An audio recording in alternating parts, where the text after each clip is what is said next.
And this is where the lounge is going to be. At the moment it's just a rusty hulk of metal, but this is going to be the living room area. The kitchen used to be here. It'll be a living room. Yeah. Talk us through your design ideas for the living room kind of lounge space right at the back of the boat. Overall, a little bit more dark maybe on the inside, dark and cozy, not too much wood. Combination of those things. I noticed in two of these photos it's blue.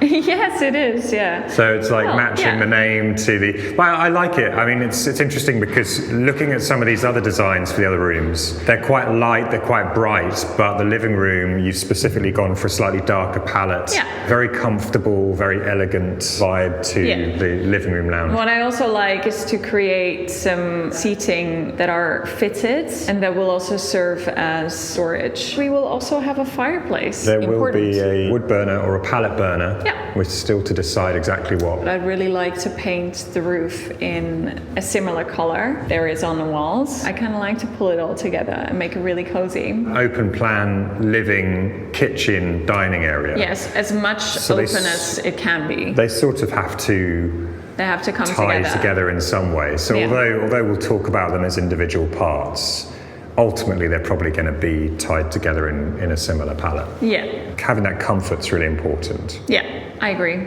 Alongside the useful design. I think a nice loungy couch. Yeah.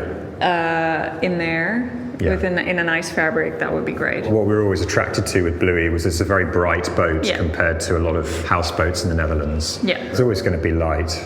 Yeah, I think so. I like it. All right. Good. Great.